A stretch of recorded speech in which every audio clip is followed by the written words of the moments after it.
Hey, hey. What's up? Not much. Oh What's my God, going she's on? just staring at the can. Well, I'm Hey. like looking at what's in here. All right. Anyways, Oh, God. what's Hey, up? everybody. Welcome to another awesome week of Case Files with Kat. And Ashley. It's Sarah. You couldn't shake me. Kat said earlier she's making this into a 10-parter. So you have to Honestly, this could have been a whole other episode. This really could have. It really could have been. I thought about it, but Yikes. if we get to the end of this and there's still, you guys just have questions, then we'll just answer those questions. But hopefully, just listen to Unraveled. I mean, Alexis Linklater, man, she's killing it. These recent episodes about this story. So, anyway, what are you drinking? So, as you all know, I'm a charity case, and Kat buys my beers. So this is like a new fun thing for me to do.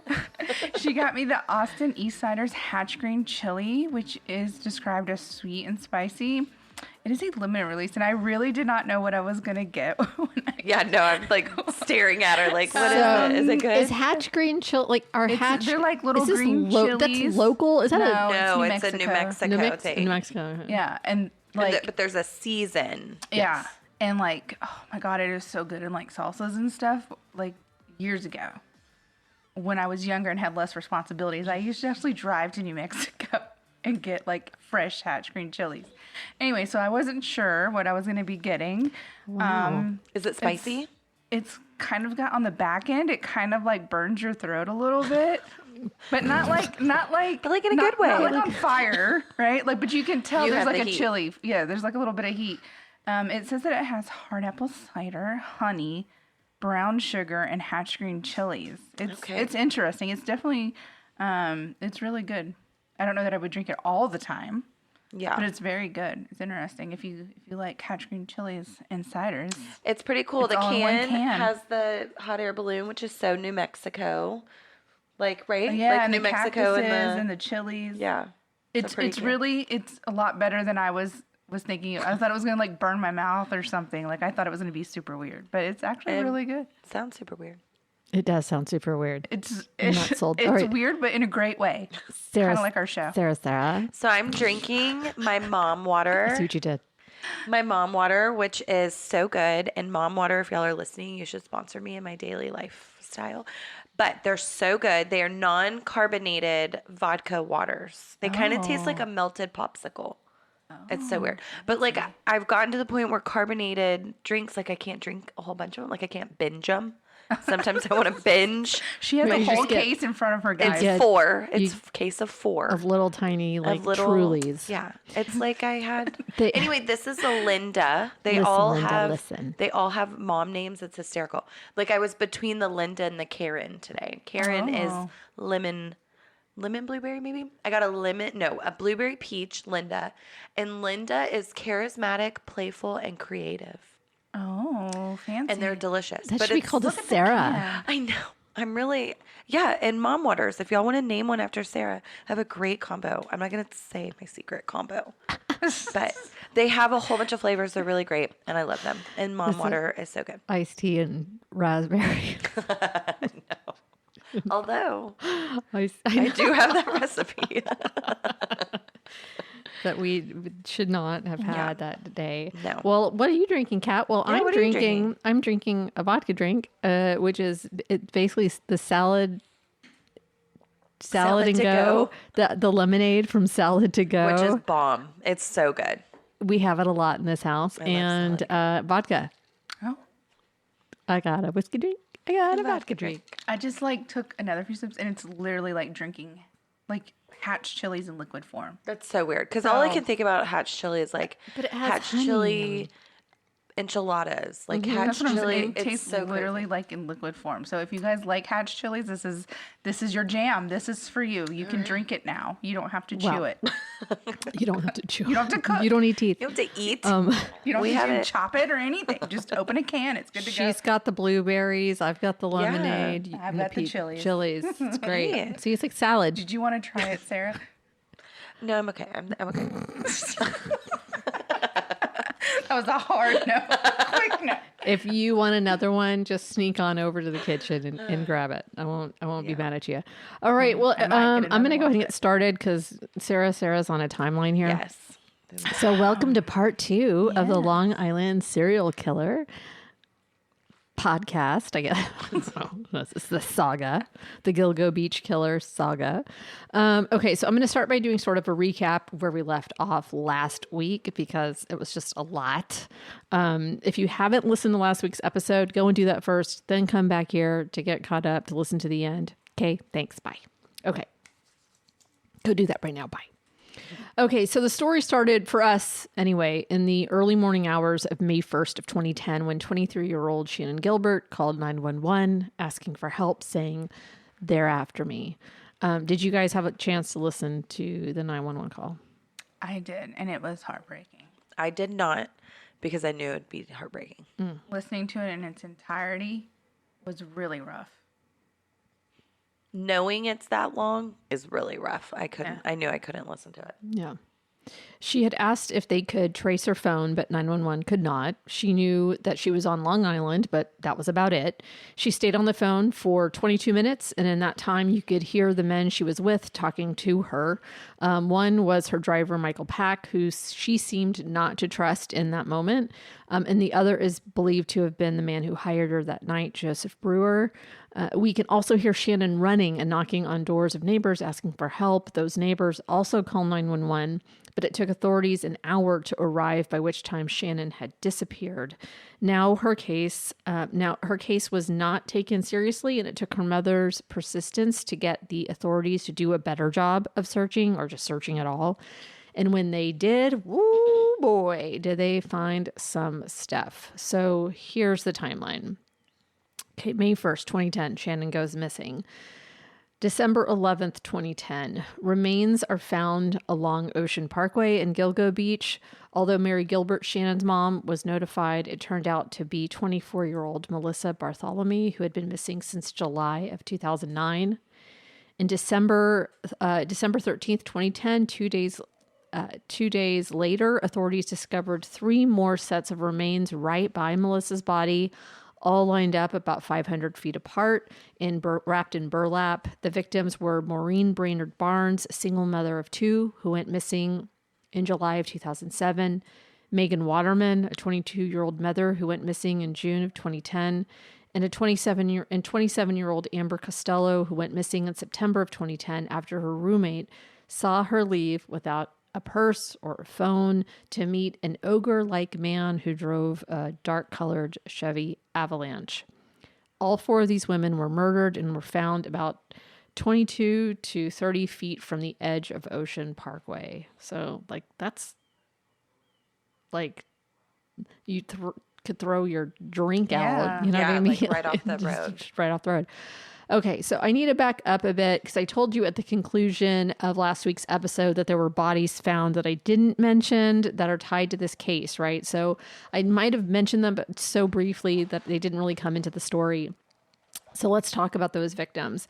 On November 20th, 1993, this was not known to be connected to the Long Island serial killer case until just this year. So 2 hunters and this is November of 1993, 2 hunters near Old Fish Cove Road in North Sea came up upon the remains of Sandra Costilla, who was 28 at the time she died. Authorities believe that she was killed either on the 19th or the 20th of November. So it was either that day or the day before. Which day? Before. The 19th or the 20th of November. It's my birthday. How sad. Oh. Sorry. So this is... Wait, was that... No. Wait. No. You said 93. 93. Okay. Well, I wasn't born in No, 93. that was like, oh, God. I was born in 86, but I know. November 20th. So this... did you hear my eyes rolling? That's why I brought it up, because Yeah. I knew you would love it to hear. That's why I brought up the year, too. You're a dick. You're a dick. You're a dick. All right. So, okay. So this is from the superseding bail application document. So it's kind of like the document that gets released to everybody. So it shows all the charges. Gotcha. Okay. And then sort of it's really interesting. I read it all, but all the evidence that's collected, and it's all in very legalese, but it's super interesting if you're interested. But okay, so this is from that. So Sandra Cristia, date of birth 8/25/1965. The victim, who had been 28 years old at the time, was lying on her back with her arms outstretched over her head with her uncovered legs spread apart. The victim's shirt had been pulled up over her torso and head, exposing the victim's breasts. The victim had numerous sharp force injuries to her face, torso, breasts, left thigh, and vaginal area. Okay, so Miss Castilla was a native of Trinidad and Tobago, but had been living in New York prior to her disappearance and murder. That's about all I could really find about her history. Originally, her death was thought to have been the work of the other active serial killer around those parts, John Bitroff, but eventually the male hairs that were found on or around her body did not match Bitroff, so he was cleared as a suspect altogether. Then in July 26, 2003, the first set of remains of Jessica Taylor are found by a person walking their dog in Manorville, which is like 40 miles east of Gilgo Beach. Jessica was 20. And so this is from that bail document. Jessica Taylor was last seen on or about July 19th, 2003 in New York City. The investigation to date has established that in July of 2003, Ms. Taylor was working as a sex worker in the area of Midtown Manhattan. On July 21st, 2003, at approximately 8:41 p.m., Ms. Taylor utilized her cellular phone, hereinafter the Taylor phone, to speak to her mother. Based on witness interviews and an analysis of telephone records, the Gilgo Homicide Task Force has learned that the two spoke for approximately 7 minutes. During that call, Ms. Taylor had arranged to visit her mother on July 25th in Poughkeepsie, New York for her mother's birthday. Less than 2 hours later, at approximately 10:22, the Taylor phone placed an outgoing call, which lasted 2 minutes. Thereafter, the Taylor phone records reveal no further outgoing calls or accepted incoming calls. On or about July 25th, 2003, when her daughter failed to arrive at her Poughkeepsie residence or answer any phone calls, Ms. Taylor's mother notified law enforcement. All but, end quote. Sorry, I should say that. All but Jessica's, like, below her elbow and down. So that was gone, and her head was gone. So that's how she was found. So without a head and without fingers. Jeez. I'm guessing to not be able to be identified. Same. But on March 29th, 2011, the second set of Jessica Taylor's remains are found. So her arms and her skull. And the search for Shannon was still going. So that's, at this point, 6 bodies. April 4th, 2011, another set of partial remains are discovered that match the remains that were found in Manorville in 2000. The same year, 24-year-old Valerie Mack went missing. So she was Jane Doe number 6 until the genetic genealogy tests were able to identify her. That same day, 2 more sets of remains are found near her, and they are the toddler girl who they think was 2 years old, and the child is still not identified. And then the remains of an unidentified Asian male are found. Asian male biology. They could have been trans, they could have been gender fluid, but because they were in female clothing, they believe Asian Doe was between 17 and 23 at the time of death, and that the body had been there at least 5 to 10 years. Oh gosh. So as I said, this individual might have been trans or gender nonconforming and has yet to be identified. So I will use they them pronouns and just refer to them as Asian Doe. The thought is that since they've been labeled as Asian male doe, and in the drawings of them, it's always a short-haired male, dark-eyed drawing of them, that someone may not even think Right. that it's them. Right. Yeah. They've been living their life. You know, As we a don't, female, as yeah. as a female. So they are sort of going to just saying it's Asian doe. I don't, moving away from gendering them, because maybe that's why it's not being solved. Like maybe that's why no one's coming forward, or maybe I don't want to be associated. Like maybe they weren't a part of their family anymore anyway. Yeah. Yeah. You know, Because that was the 90s. that would have been the 90s. Mm-hmm. Gotta have some of my vodka drink. Okay. April 11th, 2011, 2 more bodies are found again off Ocean Parkway. I mean, it is just tick, tick, tick, right? You would think there would be some kind of presence along there. You know what I mean? Like, not necessarily like. I wonder if there is now. I would freaking hope so. Why not just mow it? Well, no, that's a very, very valid point. But I do think there's like time frames on like budgeting, funding. I guess, but I'm like, for me, I you would be like, think, just kind of hey, mow it all. Let's keep it clean. Let's have a presence. Therefore, people won't think it's a dump site anymore. Like, oh man, the last 2 times I've been out there, I've seen a state trooper or something. You know what I mean? Like, Yeah. because it was obviously very convenient. How about some lights or cameras? You know, something. Yeah. I don't know. Something too simple. Exactly. Too simple. Too simple Too to solve simple. that. Yeah. Why do that? So these bodies again were found just off Ocean Parkway, about 7 miles from Gilgo Beach. One is identified as Jane Doe number 7, or Fire Island Doe. This was the second half of her remains that were found, originally found on April 20th of 1996 in a plastic bag with her clothes. And she was later identified in 2022 as Karen Vergata, and she was 34 and living in Manhattan at the time that she died. The second set of remains that were found that day were that of someone who has been called Peaches because of her prominent tattoo. Oh, yeah. And she's believed to be the mother of the toddler that was found. December 11th, 2011, the remains of Shannon Gilbert are finally found in a marsh not too far away from where she was last seen. That's the most fucked up part of it to me. Yeah. We're still in the recap, right? We're yes and no. I'm kind of going. No, that's right. You went back because of the body fund. Everybody listen. We're listening. All 2 people. Come closer, children.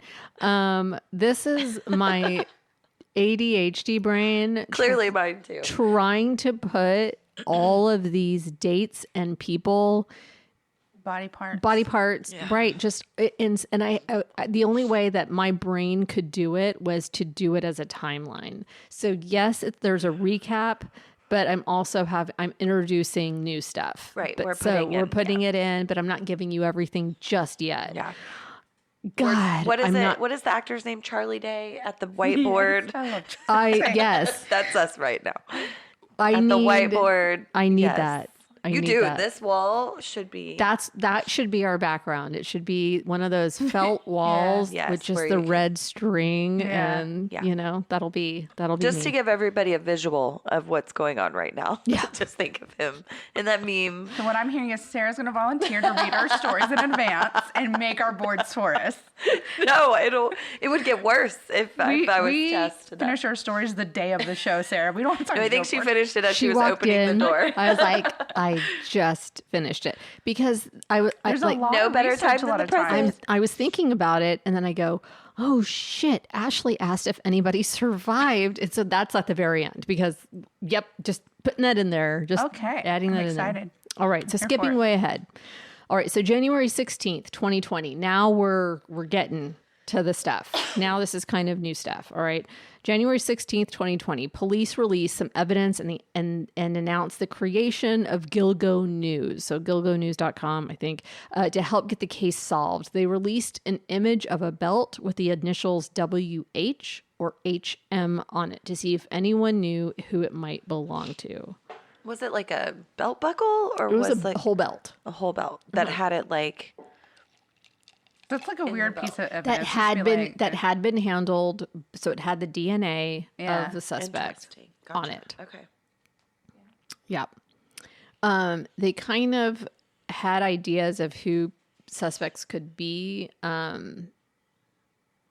cop was one of them, which is It's shocking. Maybe not in Suffolk County. Y'all heard last Yeah, episode. So true. anyway, but yeah, so it's So a different cop. a different cop. Chingole. I know. That's crazy. Okay. I know. I thought we were talking about that cop. Okay. But so James Burke is really not out of the woods yet. So anyway, but we're not going to talk about him this episode. Okay. As much Yeah, he as- got too much glory last episode. I mean, listen, they were at a party together smoking crack. That's all I'm going to say. Smoking crack. Nice. Rex Huermann. All right. Okay. Belt. Boom. February 15th, 2022, a Long Island serial killer task force is created. Hallelujah. And state and federal agencies finally start working together. Hallelujah. How fucked What up a- does your area have to be to have, Have a a serial serial killer killer task force? Oh my God.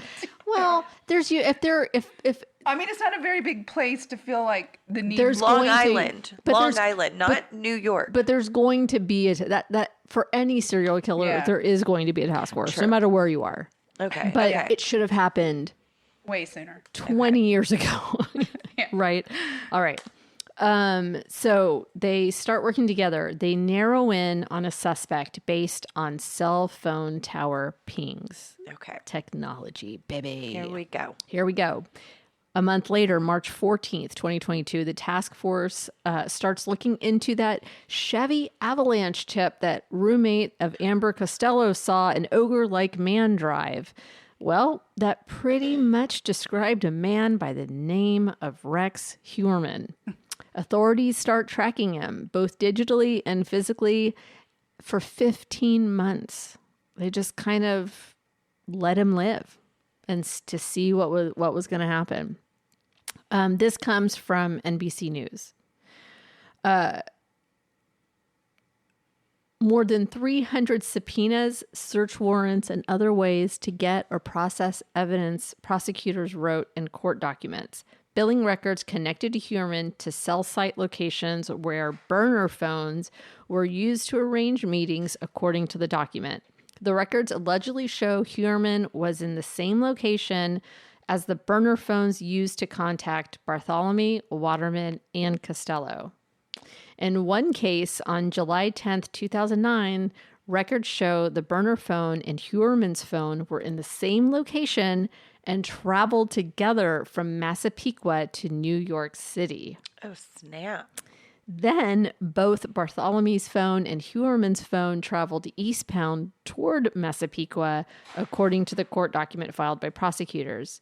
July 10th, 2009 was the last day Bartholomew was seen alive, according to prosecutors. Question: aren't like burner phones the whole point is they're not supposed to be able to be traced and stuff, aren't they? Like, how If did they you- know it was his? If you get rid of them. Oh, he still had them. Nice. So the thing about Rex Huermann is that he, and I'll talk about it later, he was a bit of a hoarder and he didn't throw things away. And when they did go into his home, he had, I don't know, I think my brain remembers something like 44 burner phones or my some gosh. kind of, that he just didn't get rid of stuff. He Just had keep using it if you're a not going to get rid of ton- it. He had a ton of guns. He had a lot of guns. He had, he just, it's a lot, you know. That's interesting. He just didn't get rid of things. And true to every dumb murderer, you know, had things like written out and tried to delete it off his computer, but He like keeps a diary, and this is And the then he burner phone that I'm keeping that I'm not going to get rid of. Here's That's the right. evidence, more or less. yes. Ay, ay, ay. I mean, yes. Chingow. Yes. Crazy. Jingo. Chingow. All right. May of 2022, Shannon Gilbert's 911 call is finally released to the public. Okay. 2022. She Okay. went missing in 2010. Right. And was there, I remember briefly talking about this last episode, was there a reason they kept it unreleased? They kept saying that her death was still under investigation. That's right. That's right. But did they say she drowned? But then they said they ruled it as natural or whatever. They probably didn't want it out there because of how awful. Yeah. And the fact that she wasn't saved. Right. Anyways. Yeah. Okay. That's right. Sorry. Okay. So February of 2023, I'm just trying to, let's get us caught up because this is long. February 2023. This also comes from NBC News. February 24th, 2023, hair analysis allegedly shows links in July 2022. Hold on. This is, I don't know. Suffolk County police detective took 11 bottles from the trash outside Huermann's home for testing. Okay. And he did not have any idea, right? Right. Okay. No idea. Okay. No idea. On February 24th, a forensic lab concluded that a hair found on Waterman's remains matched the DNA from the bottle, according to court documents. That is believed to have been from Huermann's wife, prosecutors wrote. Oh. His wife was out of New York at the times of the murders. His wife and everyone was out of the house. So he got full control of the house. So if you came into my house and sat on my couch, you'd probably pick up a hair of mine or Olivia's, or you know what I mean? Like you or the cat, or you know what I mean? Yeah. So that isn't so far-fetched to think. Like, we lose hair all the time. Yeah. If you're in I probably have lost hair sitting here. If you're in the car, if you know, and he did travel with them in his car, then you're probably picking up on your person. A hair from Costello's remains was tested and also was a match for the DNA on a bottle. It says prosecutors wrote that means it's likely the burlap, tape, vehicles, or other things used in the killings came from his home or was transferred to them from his clothes. So tying him, all of these little bits. It may seem circumstantial, but when it's all together, you can't deny coincidence on any of that. Gotcha. Yeah, you can't. July 13th, 2023, Rex Huermann is finally arrested for 3 of the Gilgo 4, Melissa Bartholomew, Megan Waterman, and Amber Costello. This is from CNN. Now, they don't say this, but one of the reasons that they moved in just on these 3 and not the Gilgo 4, is because the wife and the family was about to travel, and they didn't want him to strike again. Oh, okay. So that's so crazy. That's so crazy. So they were also fearing the suspect might be tipped off. So they were like, let's move. So they kind of moved a little bit faster than they might have wanted to, but they got 3. So this is from CNN. Ray Tierney was the DA at the time. Tierney said authorities, fearing the suspect might be tipped off, they were closing in, moved to arrest him quickly. We were playing before a party of one, he told reporters. We knew the person responsible for these murders would be looking at us. And he was. Authorities said once Huermann was identified in early 2022 as a suspect, they watched him and his family and got DNA samples from items that were thrown away. During the initial examination of one of the victim's skeletal remains and materials discovered in the grave, the Suffolk County Crime Laboratory recovered a male hair from the bottom of the burlap the killer used to wrap her body in, according to a bail application. I mean, that's looking. Yeah. Can you imagine just being that detail oriented, just looking? Like, find anything is probably what they were saying. Don't, inch by inch. A surveillance team later gathered a swab of Huermann's DNA from leftover crust in a pizza box That's wild. He threw in the trash, the DA said. Hair believed to be from Rex Huermann's wife was found on or near 3 of the murder victims. Prosecutors allege in the bail application, citing DNA testing. The DNA came from the 11 bottles inside of the garbage can outside of the Huermann home. Evidence shows, though, that Huermann's wife and children were outside of the state when these 3 women were killed. That's backed up, and they show it in the court documents that they were out of town. His documents show that he was in Manhattan or in Massapequa. So she's being like the receipts of them being where they Right. are in Vermont and him being home are super Yeah. clear. The hairs found in 2010 were degraded, and DNA testing at the time couldn't yield results. But improvements in technology eventually gave investigators the answers they needed. So that's Wow. really good. I'm Yeah. so glad that there was updates on that. So July 14th, 2023, the big day. The indictment is announced by Suffolk County DA Ray Tierney. He said that after the bodies were found in December of 2010, the cases went cold. Quote, and then there was nothing, absolutely nothing, he said. For the next 13 years, their cases went unsolved until today. Tierney said that this case is not over. It's only the beginning, and that more search warrants would be sought. That man did not lie.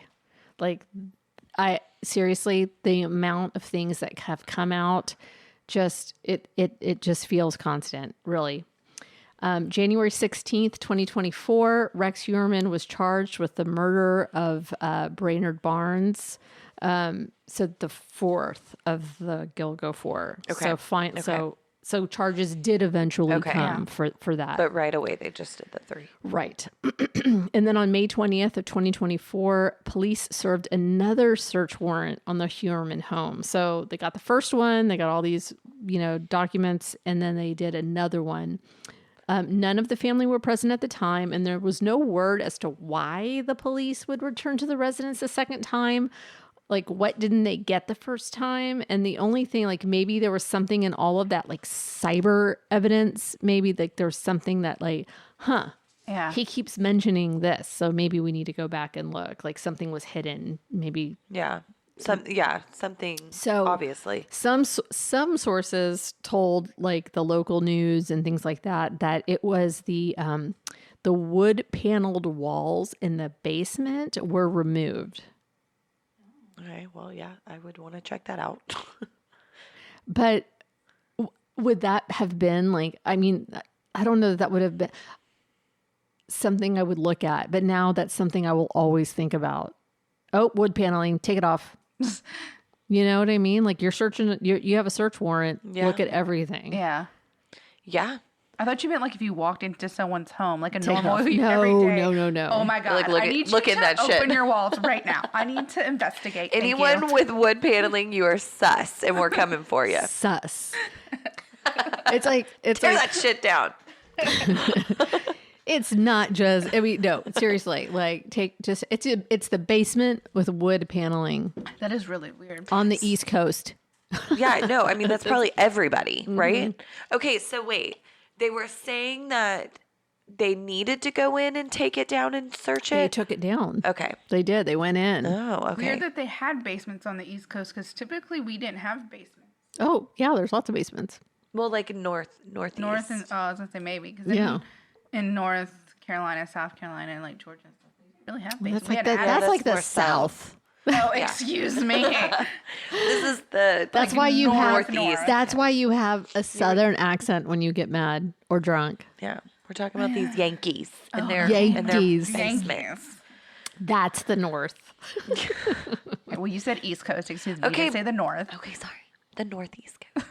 Okay. So they went back That's still, they're still the South. Okay. to remove the wood paneling. The to wood search. paneling. Okay. So And yeah. maybe some other stuff, but that was. So yeah, there must have been something that tipped them off. There on that. must have been. Okay.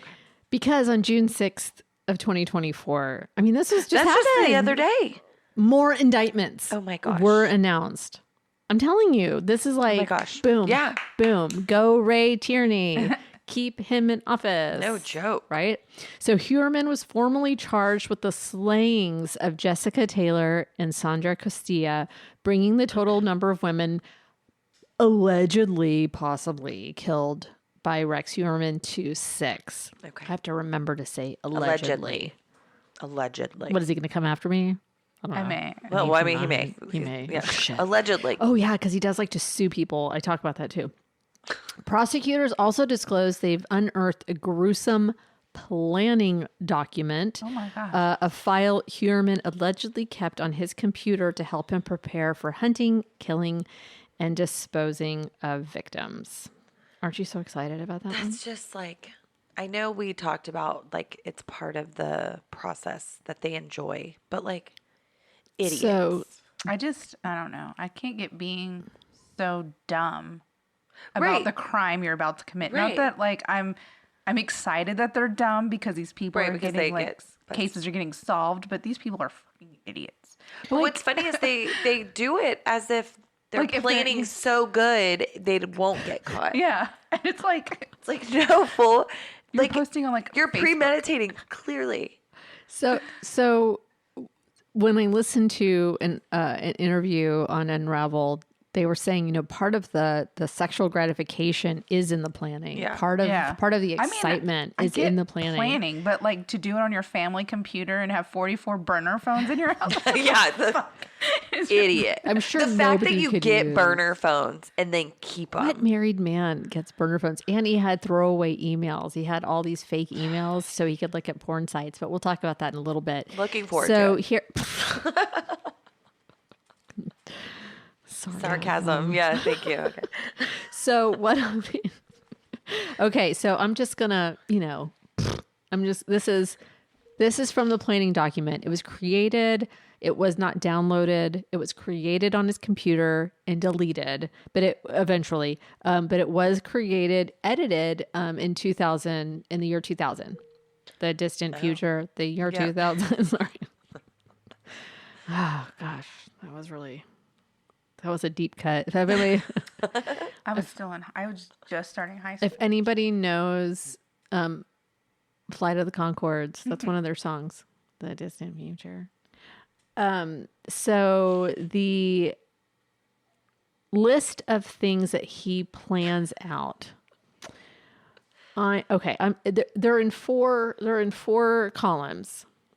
And it He was says, like detail. Damn. but the man can't spell. I don't know, however smart he is. And it says problems, DNA. And I love that it was DNA that got him caught. That's your issue. The DNA. The DNA Okay. well. Problems, DNA.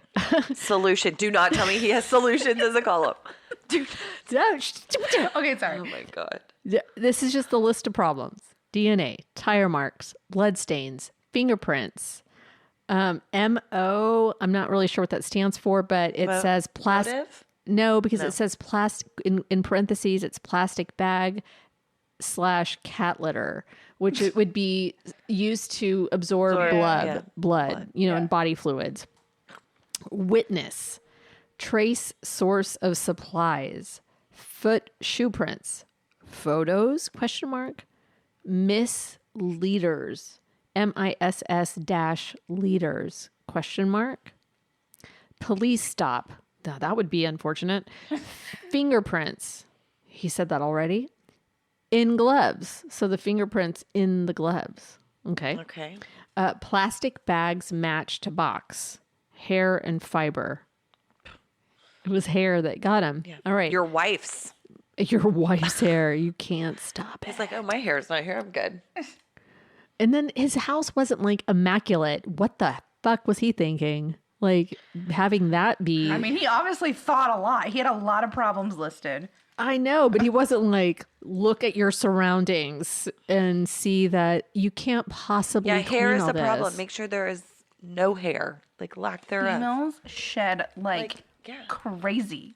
So supplies, booties, lye, misspelled, acid, police scanner, misspelled, rope, cord, saw, cutting tools, hairnets, photo film, burn can, foam drain cleaner, body wash or wipes, tarps or drop cloths, medical gloves, bags and tape, large electrical clips, ratchet cargo strap.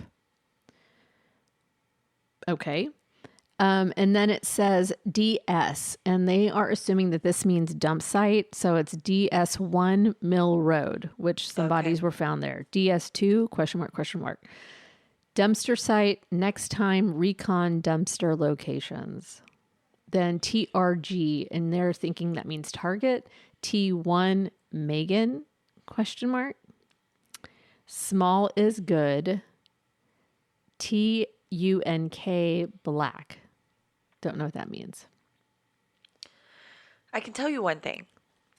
Chopping up bodies is probably not your best source of getting, you know what I mean? Like if there's a problem. So he cat- stopped doing cat that. litter. Like- So he stopped doing that. Yeah, I mean, he like- stopped doing it. I'm not trying to write a book on how to get rid of a body or whatnot, but like half of those problems would be solved by obviously not killing somebody. Right? But like, Right?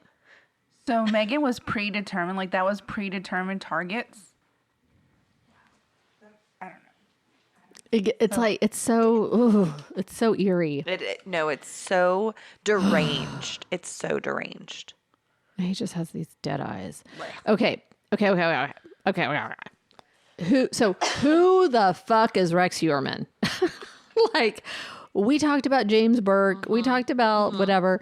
How did they figure all of this out? What were the breadcrumbs that led authorities to believe that this somewhat successful architect who worked in Midtown Manhattan, who was hired by Rudy Giuliani under the Trump organization to work for them, how did he get pinned as the Long Island serial killer? He is a very smart man, but his hubris might have been his downfall. So this is from CNN.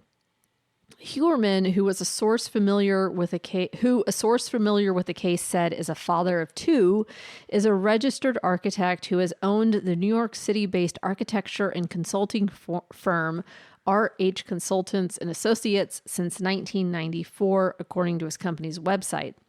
In 2022, Huermann was interviewed for the YouTube channel Bonjour Realty.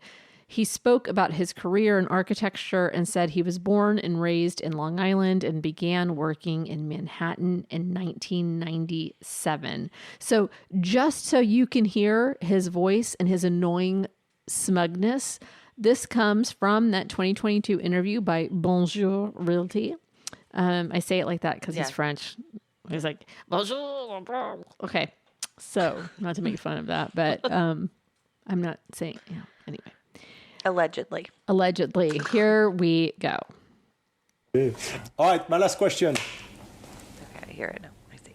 If you were a tool or an object to help you to bring your business to greater heights, what would it be? That's an interesting question. Because for what I do, we have to have so many tools in the toolbox. Just one. Just one. Just one. Or an object. It doesn't have to be a tool. It can be an object. You know what? I know. All right. One of the things I learned from my father was furniture building. Okay. He was an aerospace engineer and built satellites. And runs in the family, building things. And built furniture at home. And I still build it in the same exact workshop. So? I have one tool that's pretty much used in almost every job. And it's actually a cabinet maker's hammer. Okay, cabinet maker hammer. Okay. It is persuasive enough when I need to persuade something. Not someone. Something. The other guy's a creep too. So I had read that he was actually really uncomfortable in that interview. Oh, the guy was the interviewer guy. I'm not gonna lie. Whenever he says you're a tool, like I couldn't have laughed harder, because he is a total tool. He is a total tool. But like that sort of like, if I have to persuade something. Ew. Yeah. Blech. Yeah. So just so you can thank you for that. Puts a lot in perspective. Because honestly, I kind of pictured him as more of a maybe obnoxious and black but handsome, or at least somewhat attractive. Yeah, no. And the very farthest from that. Yeah. he was described as an ogre-like man. I know, ogre-like, I think of big. I mean, women in height, we like height. Shrek, as who I think of. I love Shrek. Would you date Shrek? Shrek would never do Correct. this. Okay. Anyways, ogre like no, but I was thinking of like a tall, distinguished man. I don't know. Okay. I Sure. wasn't Distinguished expecting gentleman. this. Yeah. Wasn't expecting this. You were this guy. that guy? That That guy. No, he looks like He looks like he dyes his hair. And shit. yes, I don't like know. it makes me. I don't know. His pants, like Captain Underpants, around his belly. The whole like, thing. Just the whole thing. So smug as fuck, though, right? Ugh, yeah. Yeah, 100%. But the man has so many layers. So just to break him down on the most basic level, he's failed to pay hundreds of thousands of dollars in taxes for years. I wrote Texas for years, and has repeatedly filed lawsuits claiming he was injured in car accidents caused by other drivers. So he's that kind of guy.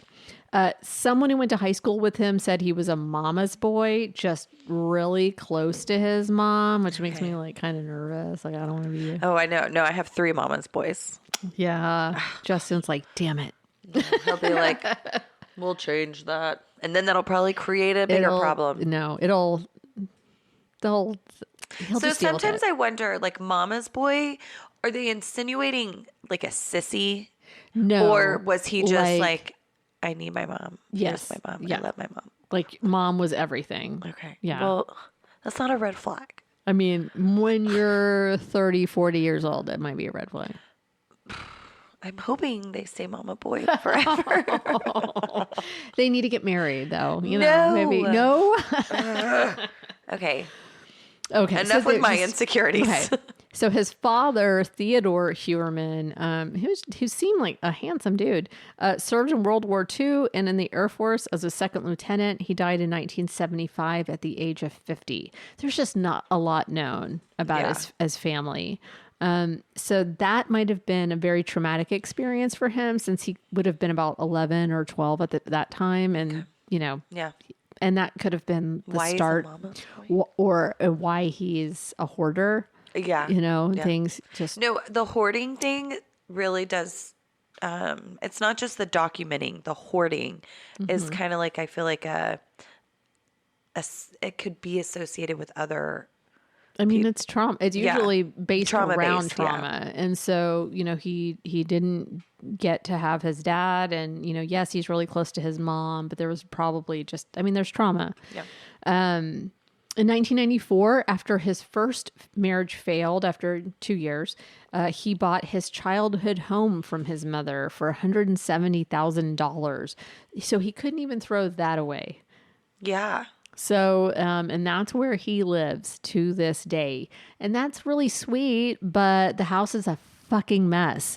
It's dilapidated. And for a man who's living in this really nice neighborhood in Massapequa and an architect and successful. an architect, the front porch is being held up by a 2x4. Oh my gosh. Yes. I wasn't expecting any of this. It is run down, and you look at all the houses around it. It needs a new coat of paint. It needs landscaping. It needs everything. Excuse me. Did you say he still lives there? As in He's not still. in jail? Oh no, he's in jail. He's in jail. His Okay. wife and daughter okay, live okay. there. Yeah. But like, so they're going off to Iceland for vacations. They're going off to other places, which are costly, I'm sure. And like, I just was And not. he stays. That's so like old school, right? That was my question: is why does his family take so many trips without him? So He's way probably back, sending them off. Way back in the day, I don't. Do you watch a lot of old movies? Yeah, So yeah. 7 Year Itch would be one of them. Families vacationed away from New York, Right. and they would go elsewhere during Right. the summers. Yeah. And that's what was happening. Yeah, but- because these were happening during the summer, and But so why wasn't he going? the husband would never go. Because they was working. They would work. Oh, God, sign me up for that. Right? Yeah. And it'd be like a week or two at a time. It was Yeah. just like, hey, you take the kids, I have to keep working, and that's a life. You know? But like, I would be like, we'll skip Iceland. Fix the porch. Like, let's renovate. Right? I mean, yes. Okay. Yes. So this comes from New York Post. I know, a beacon of great journalism, but here so the New York Post. Criminologist Scott Bond, who accurately profiled the accused Gilgo Beach killer back in 2011, said that Huermann was a, quote, psychopath and had heard his mom was, quote, controlling and domineering, which could have shaped his twisted persona. Does that match up? Scott Bond says he had a kind of unusual incestuous relationship in an emotional sense with his mother, which could be a contributing factor to his pathology, said Bond, who has extensively interviewed David Berkowitz, the son of Sam, who had his own set of mommy issues. Who knows what was ticking beneath the surface, the criminologist added. He may have been projecting the loving, doting son when in fact there may have been some deep-seated resentment toward mom. Oh, gosh. Okay, I'll lay off the boys. Neighbors at a senior housing complex in Toms River, New Jersey, where his mother previously lived, said she had left and recently moved in with one of her daughters. So, what's up, son? Why are you taking care of your mama? Where's that mama's boy now? I know, right? Yeah, there might have been some stuff going on there. Yeah. So, Allegedly. Feel bad. I'm a normal mom. I'm not an overbearing mom. I'm not raising toxic masculinity. Your kids are amazing. I love your kids. And this home, his childhood home, was a hoarding nightmare. The front porch, like I said, was being held up by a 2x4, That's so overgrown crazy. shrubbery, trash, really needs a new paint job. And it just not the look of a house that was owned by a very well-established, I know, I'm so... super well-established owner of his own company. Yeah. You know, that it didn't match. Surprised he didn't have an HOA. So... Oh, he was probably the president of it or some shit and like avoided all that. So here's what this is a neighbor just talking about him. Oh, I can't wait to hear For something like this to happen and right under our nose is pretty shocking. Etienne de Villiers and his wife have lived next door to Rex Huermann for nearly 3 decades, and he says he spoke with him almost daily. The guy was odd and strange, but never violent. De Villiers says when he moved in 28 years ago, Huermann would look over the fence and try to talk to his wife while she sunbathed in their backyard. It happened so many times that finally I pulled him over and said, and we had a talk. The woman felt, quote, creeped out that Huermann continuously looked over at her, according to her husband. We had to talk, and it wasn't a pleasant talk, but he stopped, and he didn't argue with me or anything. He just, backed off. From that point, they would become cordial neighbors. These days, the only people who have any contact with Huermann are law enforcement. I like how he said he wasn't violent or anything. He would just check my wife out every day. Just be a peeping fucking Tom. Yeah. God. Which, like, what do you mean he wasn't very violent? Like, I don't know. Oh my gosh. I feel like we needed a... Oh no, that's a really I know sad. that's a sad Kevin, That's sad. but thank you. You got it. God, that was really sad. So this is from the New York Times. This is from another neighbor's perspective. Mike Schmidt, who has lived in the neighborhood for 10 years, has a friend who lives behind Mr. Huermann. Sometimes Mr. Schmidt would visit his buddy, have a few beers in the backyard, look out at the sagging Huermann house and say, he probably has bodies there. Last Halloween, Ashley was so unfazed by that just now. she's unfazed. She's just sitting there like, I mean- this fucking shit. I mean, All right. Last Halloween, I clutched my pearls. Ashley like how didn't even dumb are blink. these people? Oh, he's probably got bodies there. Let's just about it, Have another If I thought my brewski. neighbor had dead bodies in their yard, I think I would be like, hey man, like, I wouldn't be clean drinking a up beer, a little, yeah. you know. well, if You're gonna get caught, dude. Clean your computer. You know. oh, you would help him? Okay. Okay. Makes a great Allegedly. episode. Makes for a great episode. So last Halloween, Mr. Schmidt and his friend resolved to take their kids trick-or-treating at Mr. Huermann's house just to get a look inside. This is what I mean. That is dumb. I think that's. You think he's got dead bodies? And I you're, think let's that's take our kids. hysterical. All right, Oh. children, I'm Get our going to kids use involved. you guys. This is why I'm not phased, because all of these I people know, are you fucking I idiots. think it's hysterical because they're investigators. I'm not going to lie. I mean, could see myself in that I situation. could see myself doing that. Just like, come on, let's go. Because maybe, I could see taking myself there under some false pretenses. Well, they didn't but, just like, send their take kids my by themselves. children. I With- don't have children, so. They were with, hey, And my I'm dogs. telling you. I don't know. I'm not going to judge them. I'm not going to judge them because I mean, do. I'm not really judging. I'm just saying You're totally these people judging. are all sound really stupid in this No, you're right. scenario. You're right. You're No, being you're right. very judgy. I am being very judgy. I'm sorry. They're like, we think there's dead bodies over there. Let's get our kids You involved. should be like us. We're very cutesy, Very very mindful, demure. very Yeah. demure. Bro, this beer. So they were surprised when Mr. Huermann himself answered the door and gave each child a small plastic pumpkin overflowing with candy. When Mr. Schmidt's wife learned where the candy came from, she made him throw it out. Why were they surprised? What did like they were gonna open the door and the bodies were just gonna be like right there in the doorway? You're trick or treating. Why does that my God. surprise No, I you? think, But I I think the love- dads were like, we'll eat the candy, shit. But why did it I surprise love them that they the had moms were like, candy? absolutely not. Wow, I'm really like evaluating my neighbors right now as we're talking about this, and I'm opening another mom water. Yeah, I'm about to get another beer. All right, go for it. Okay, so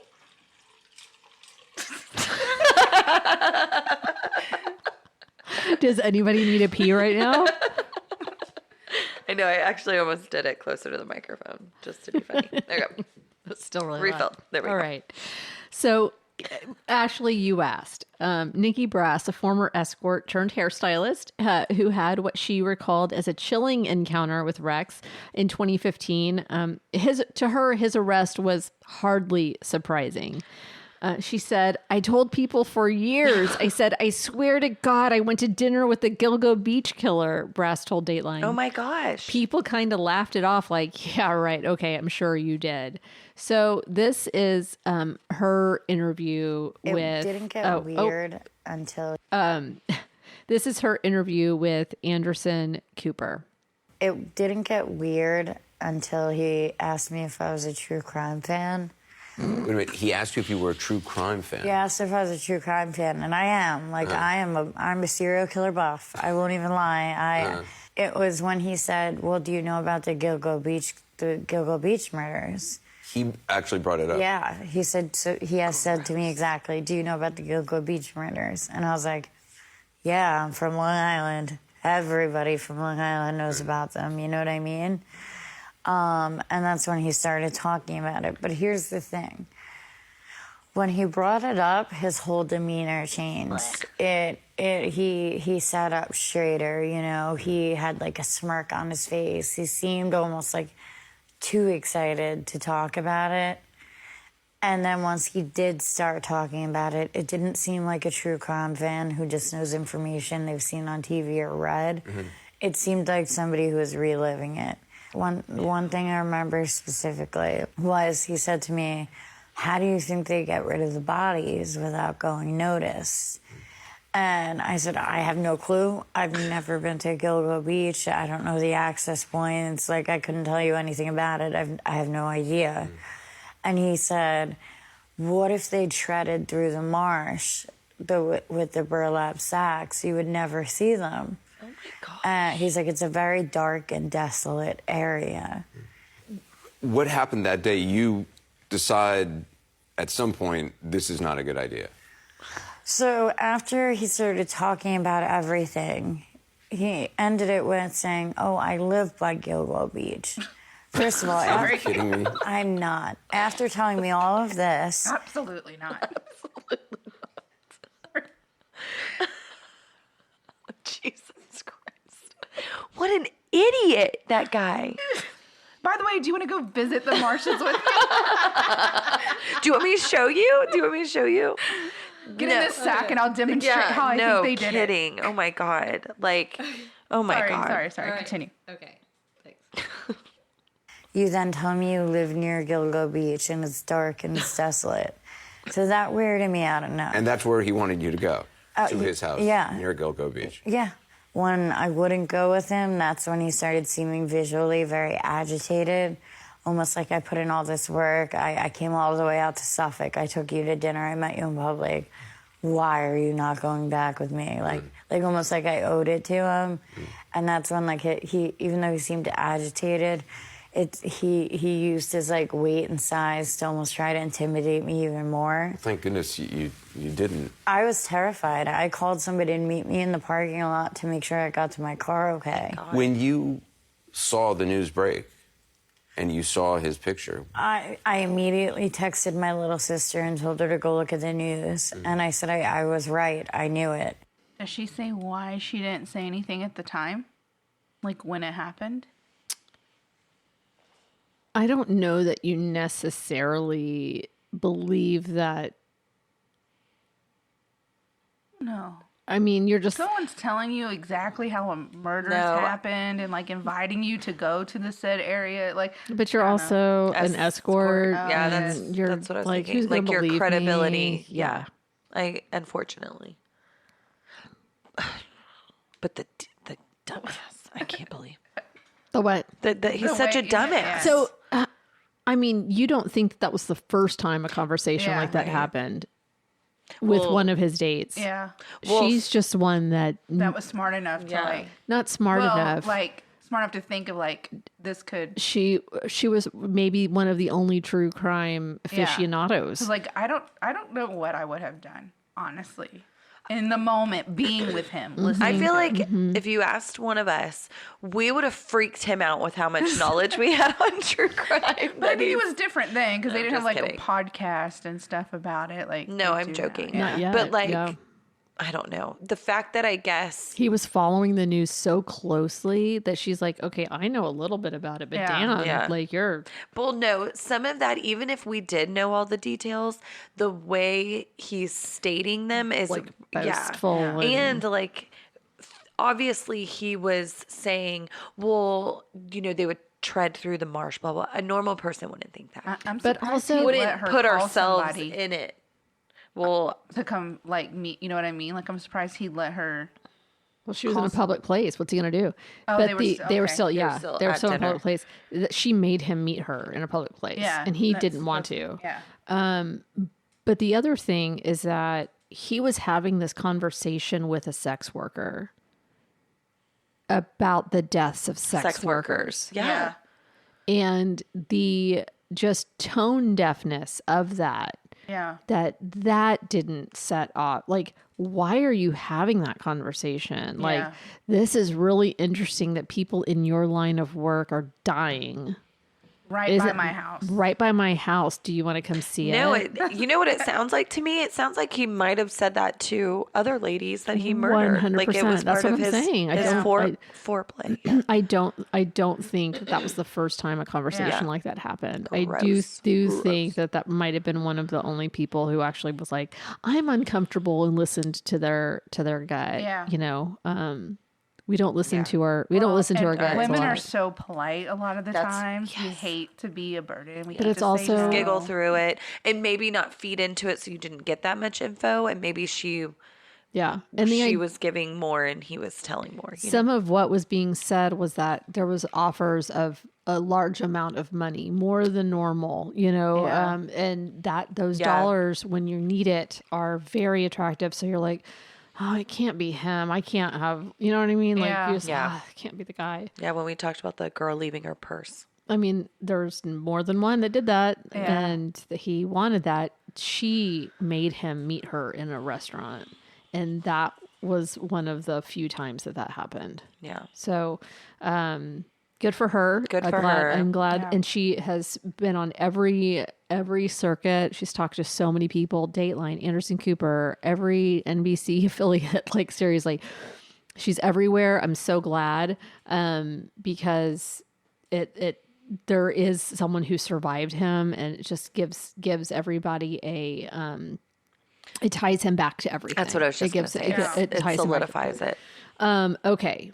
So his hoarding wasn't just of the Dunkin' Donuts coffee cups that his coworker said were just like filled up, piled in the back of his car, or in the bins and bins in his house. He kept things that one would think he'd throw away. This was part of what got him caught. So how did he get caught? So this is from the initial indictment. The recent investigation in January 2022, the Suffolk County District Attorney's Office assigned an experienced team of investigators, analysts, and prosecutors to work jointly with law enforcement partners from the Suffolk County Police Department, New York State Police, Suffolk County Sheriff's Office, and Federal Bureau of Investigation. A comprehensive review of every item of evidence and information in this investigation was undertaken by the team on March 14th, 2022, approximately 2 months into the renewed joint investigation. This comprehensive review led to the discovery that was of a first-generation Chevy Avalanche that was registered to defendant Rex A. Huermann at the time of these murders. As described below, this was significant because a witness in the disappearance of Amber Costello identified a first-generation Avalanche as the vehicle believed to have been driven by the killer. This discovery led to a comprehensive investigation of defendant Huermann, which consisted of over 300 subpoenas, search warrants, and other legal processes to obtain evidence. Yeah. That's crazy. Among the items uncovered were cell phone billing records for defendant Huermann corresponding to cell site locations for the burner cell phones used to arrange meetings with 3 of the 4 victims, the taunting calls made to a relative of Miss Bartholomew, a call made by a detective to Miss Bartholomew's cell phone while looking into her disappearance, and calls checking voicemail on Miss Brainerd Barnes' cell phone after her disappearance. In addition, Huermann lived in Massapequa Park, where the victims were believed to have disappeared from, and he worked in Midtown Manhattan, in the vicinity where the taunting 5 calls were made to the sister of Miss Bartholomew. As set forth more fully below, defendant Rex A. Huermann is believed to be the person who used the burner cell phones to communicate with each of the 4 victims prior to the disappearance, and who used Miss Brainerd Barnes' cell phone and Miss Bartholomew's cell phone after their deaths. Both defendant Huermann and these burner cell phones had significant connections to both Midtown Manhattan and Massapequa Park. So he was making like phone calls to the families like on lunch breaks. Like while at work, he would like be doing deals and be like, "Oh, hey, I'm at the office and I'm making phone calls, torturing the family members." Just a dick. Yeah, the worst. Additional burner phones and online account activity linked to defendant Huermann, as described herein, over the course of a comprehensive investigation. Investigators located a number of online accounts and burner cell phones linked to Huermann, but which were held by him in fictitious names and used for illicit activities. American Express records obtained via subpoena revealed recurring Google Pay payments made by defendant Huermann to Tinder, an online dating and geosocial networking app used to find dates or hookups within a user's immediate vicinity. What an idiot.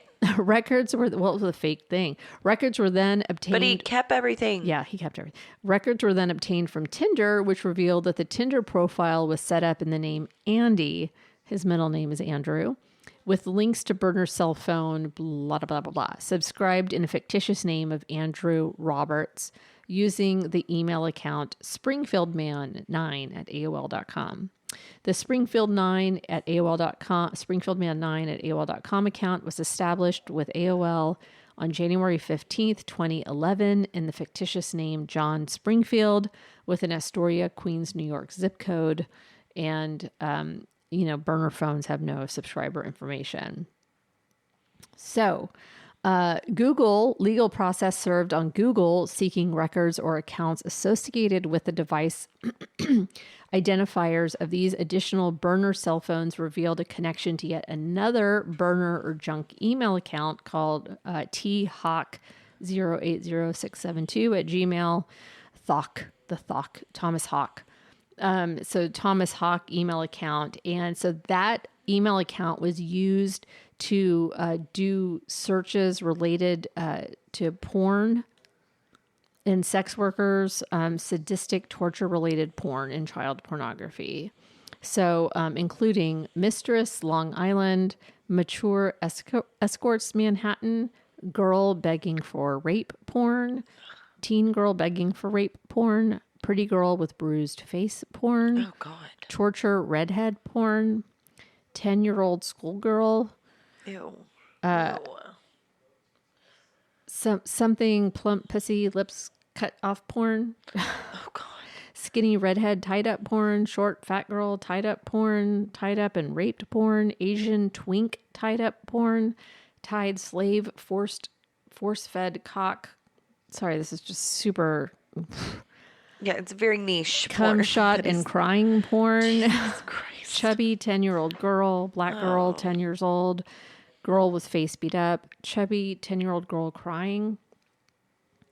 Very, very bad. Just he was a bad man. Yeah. You may have needed to read one of those and we would have got it. It's terrible. It's a lot. It is. Searches or articles accessed include, but are not limited to. Allegedly. Oh, no, this is Office thing. Everything. Long Island serial killer phone call. Long Island serial killer update. Serial killers. He might as well have Googled, "Am I the Why could Do law they know enforcement Rex not Huermann? trace the calls made by the Long Island serial killer? Every John Bittroff, Megan Waterman, Melissa Bartholomew, Maureen Brainerd Barnes, just cops launch Gilgo Beach Homicide Investigation Task Force, Jesus. all on his computer. This is him putting in those searches into Google. Google. Like, And it's all there. Mapping the Long Island murder victims, just everything. A search warrant conducted on the fictitious Springfield Man 9 AOL account further revealed selfie photographs to have appeared to have been taken by him of himself, sent to other people to solicit and arrange for sexual activity, further linking him to the email account that's being used. So like his Tinder and all of that, it's all him in his blue shirt in the bathroom, right? in a public bathroom. Really wrong angle, that kind of thing, bad lighting. Defendant Rex A. Huermann was further linked to the burner cell phone 347, blah, blah, blah, because on May 19th, 2023, defendant Huermann was observed by law enforcement via video and field surveillance at a cell phone store in Midtown Manhattan and purchased additional minutes, which were then added to that burner cell phone. Okay. Burner cell phone 101. When it's done, it's done. You don't repurchase minutes. Jeez. So do you keep it or do you throw it away, Sarah? Because earlier you said just recharge it. No, stomp on it. Like, take it apart. Like Sarah has some things that she wants to get out on our podcast. Do you want? Tell us. Have we not watched enough movies to know what to do with a burner phone? It's called a burner phone. It's called a burner phone. Oh, God. So the new charges were helped tremendously by all of the burner phone data they had, as well as his internet searches and receipts. The Chevy Avalanche, the guy searched for a new Chevy Avalanche in a different color, even though his was only a year old. He loved the Chevy Avalanche. You know why? Because you'd get to the truck bed from the cab. You didn't even have to get out of the cab to get to the truck bed. There's like a secret hidden compartment. What a creep. So people wonder, how did he get people in and out of his house with nobody seeing bodies? Oh my God. How did he do it? How did he knock a woman out and then transport her? We haven't figured out how he did it. We haven't figured it out yet. We don't know that yet, and maybe that'll come out in the trial. But we don't have all that information. It's all conjecture at this point. That's so crazy. Is he denying it? Yes, he cried. He cried when he.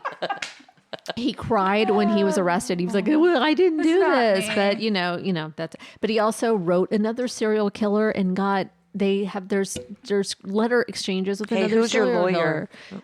Yes, it was. It was like, here's what you do. Let me give you some pointers.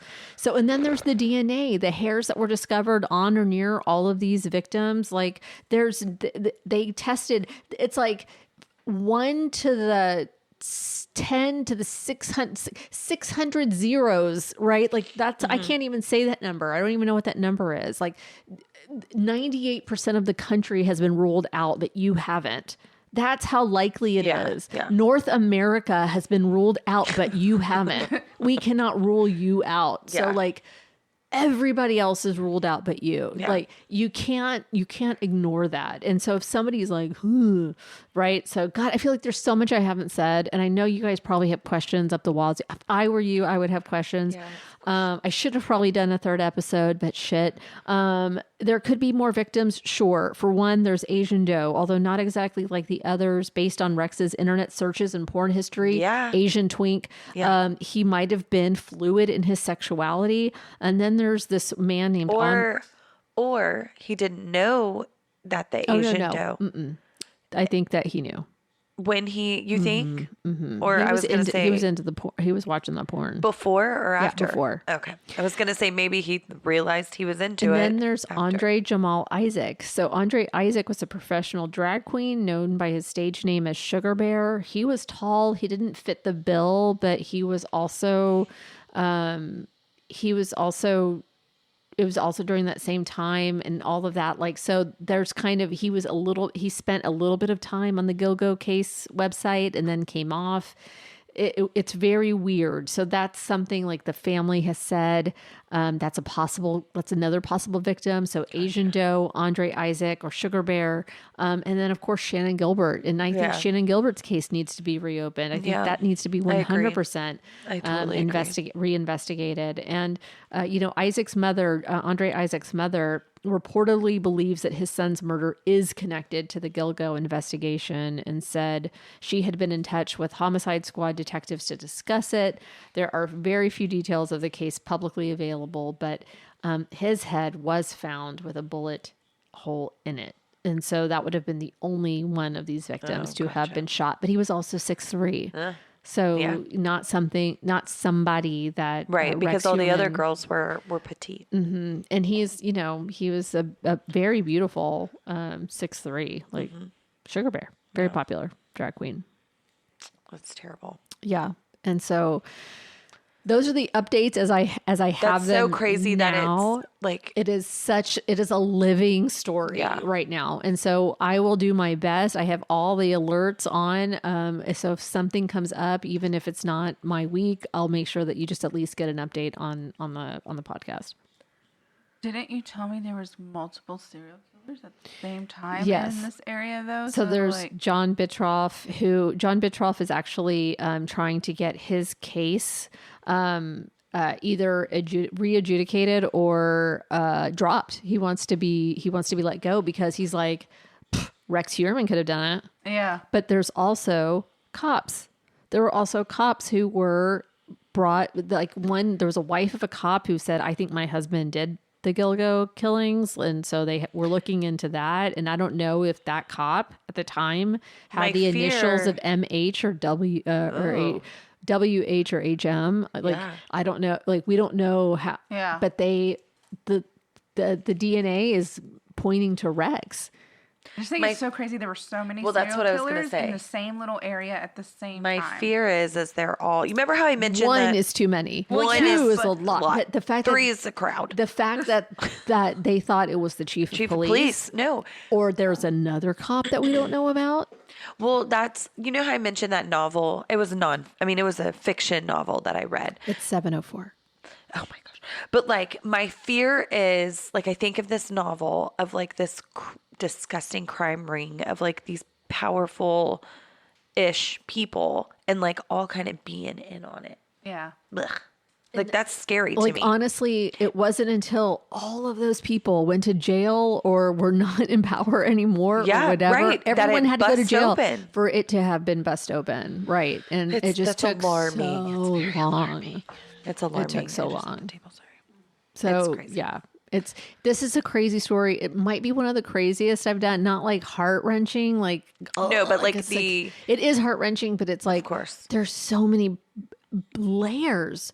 There's layers upon layers of just all of the people involved and all of the craziness. So, I probably did not do the story justice. Certainly not in this second episode, trying to put it all together. But it was, definitely listen to Unraveled. The first season is before they catch Rex Huermann, and then the 2023 episodes and forward are all about LISK, and it's so worth listening to. She does such a great job. The interviews are so fascinating. She even does about like someone selling Rex's junior high yearbook on eBay. You know, so the murderpedia, what is it called? Is that what they call it? And it's this whole episode about like, is it good or is it bad? Did you know Son of Sam laws don't really even exist anymore? That the Supreme Court in 1991 said that they were against First Amendment rights. And those are so Son of Sam wanted to sell the rights of his story so they could make movies. So he would make money off of his crimes. Yeah. And so they made this law that you couldn't do that. And then in 1991, the Supreme Court ruled that that was unconstitutional. No kidding. Mm-hmm. Yeah.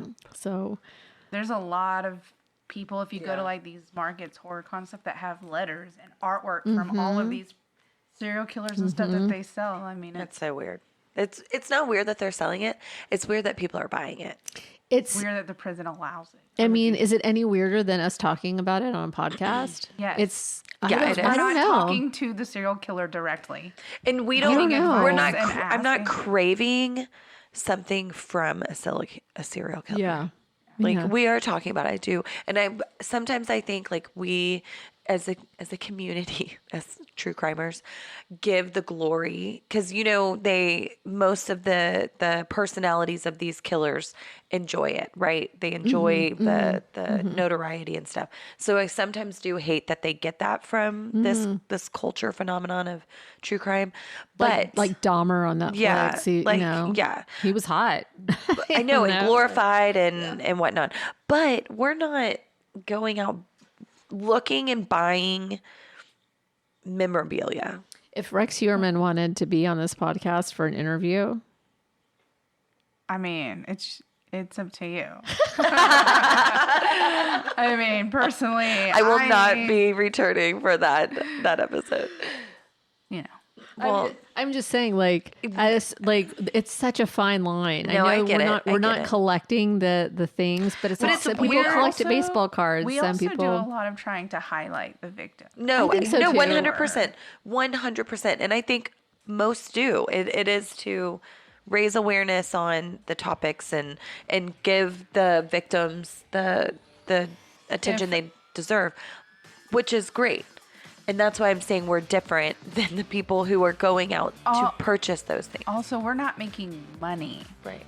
But we could. Y'all could. We could. Y'all should. If Rex calls in and wants to do an interview, we absolutely can How much are you gonna pay us? Yeah. So part of the reason that this came up is that Peacock actually paid Asa. Asa is Rex's wife. She has a different last name. $1 million for the rights to her story, and followed her around to court. So they were cameras in her face. That's her story though, not his though. So would that still count? It's like even if the laws were in place. But why aren't the victims getting money? Yeah. And that's where the conflict arises, is that the victims are watching her get all money. Why are they giving? Why is the camera in her face and not in our face? Yeah. Our kid was killed. Yeah. Why is she on the pedestal? Why is she? Yeah. Why are you time? keeping her house afloat when? Her husband. She's in. I mean, I would assume dire straits. It was a one income household, and so now you've got a home to pay for. That's a mess. And then people are going to be like, how did she not know? Her hair was found. I mean, that would be me. Her hair was there. Was she in on it? Blah blah blah blah blah. You know what I mean? Right. It's terrible. And her kid was in kindergarten when all of this was going on. So and it's just like your dad's a terrible, disgusting person. Gross in all ways. Anyway, that's my story. I have such a feel-good story next week. I can't wait. She's so lying. She's 100% lying. I heard about it already. Great. Oh my God. She's like, well, everyone's going to love it. Okay. Well, join us next week for another feel-good episode. I will not be here next week. Bring the vodka. And anyway, Get your mom water. I can't even play our song at the end of this one. I'm just like, I don't know. I feel weird. We're mentally and We're getting emotionally exhausted. We're getting a new song. Y'all better. I want a poll. Y'all need to put a poll out there and say, has Sarah been wronged by not being Oh my gosh, we're not putting a poll out included? there. Okay, just maybe we'll create just a poll. for that. I'm just kidding. In a world of crime and mystery, they work for us, researching history. Kat and Ashley with a case to crack, on the move, never looking back. Case files with Kat and Ashley. Sometimes Sarah. Always funny, sometimes trashy, solving crimes with a beer in hand.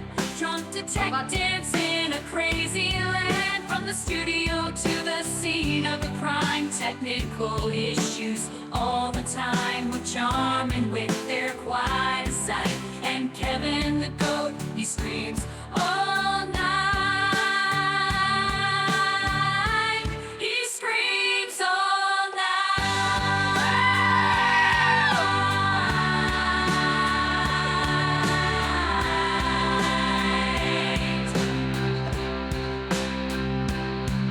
But behind the scene there's a hidden ace. The wizard works with skill and grace. He's a mastermind, always on call. The wizard's the one who saves them all, with a clever mind and a handsome face. The wizard works without a trace. It's a sight to behold when he turns this shit show into gold. He turns the shit show into gold. It's my favorite part. Turns this shit show into gold. 3 times though. Really good. He smiles with Kat and Ashley. Always fun, sometimes trashy. 2 drunk heroes with a silly embrace, and a hidden hero who makes the case. He screams all night. So good. It's so good. Even without a mention of me, it's so good. We'll let it in there. All right, everyone. Bye. Bye.